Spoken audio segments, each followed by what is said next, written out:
actually, my next question is to Anirudh, right? I mean, given the pandemic and a rapidly shifting market, leveraging data effectively has probably never been as important as it is now. So, Yeah. for business aiming to be agile with an agile supply chain, how can a data-driven attitude help? I mean, can you throw some light, some examples of what you've done recently for some companies? Yeah.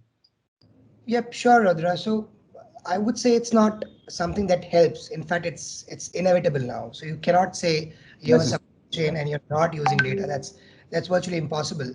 Apparently, some of the organizations that I work with are already here. So I'll not talk about what are the kind of use cases we've dealt with, but specifically when we started looking at organizations or plants, let's say per se, that are there in the rural areas, right? People have to go to these plants and deliver or function, whatever, right? The frontline workers, as we call them, from a factory perspective, we saw there was a big challenge of of data of information leakage, which leads to furthermore leakages in your revenue or your margins and your availability of resources and so on and so forth.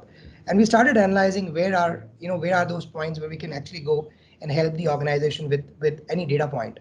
And we found out that the biggest challenge was demand.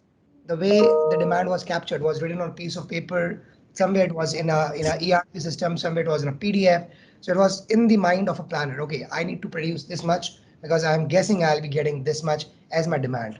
Now, the moment we started productionizing it, the moment we started looking at the possibility of a demand of a certain level, we we got to the next level, which was procurement. We saw that okay, the procurement itself is not the process that's fully optimized yet. I mean, you're procuring just by the virtue of what was procured last month, last quarter, last year, same quarter, so on and so forth, right? So it was not truly functionally done through the means of data. So when we started applying data-driven approaches, we found out that in the next 3 months, let's say there's going to be a spike in the requirement, and thus you need more. So you buy from local suppliers, you go to suppliers outside of India. And when you think of going to suppliers, the challenge is that how do you set up the right laycans with your suppliers outside of India? Which port should you berth on when you are in the Indian port waters? Which is that port which will cost you the least damage? What is the availability of the inventory? And this is not at that point in time. You have to predict all of it. So let's say in 3 days your vessel is going to reach the port. So do you know what is going to be the status of your inventory at that point in time? If there is no availability of space, you're going to land up paying damages, right? So how do you go to the next level? How do you predict all of this? And once it reaches your inventory through an inbound logistic, which needs a schedule, again you see damages and leakages in that because the raw material was right there. There was nothing to ship it from the plant to the port to the plant, right? And then when you have it on the plant, what is that inventory that you need, and so on, right?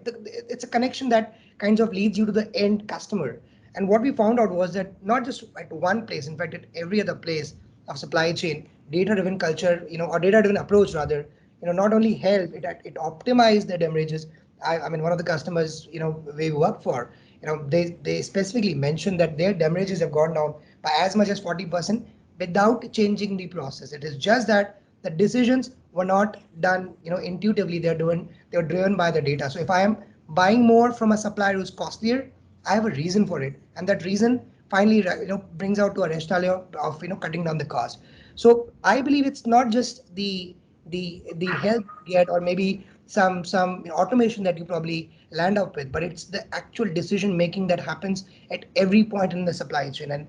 And I think because of I mean COVID, maybe someone like us probably have seen a huge upsell in our business just because the acceleration, which was probably was probably something that always was there on the mind, is now the prime time or the prime time work, if I could call, in terms of what they need to deliver, what a factory manager or what a plant manager or what a regional manager needs to showcase is the digitization of the assets, of the processes, as well as how do you can save money, which was right there. You could just save it by ensuring these processes become more and more data driven. So I believe it's inevitable now, and the kind of growth, not just in one area, as I said, in all the aspects of a supply chain, what the kind of growth that we are seeing, just by optimizing it by the virtue of their own data, not mine, their own data, is really impeccable.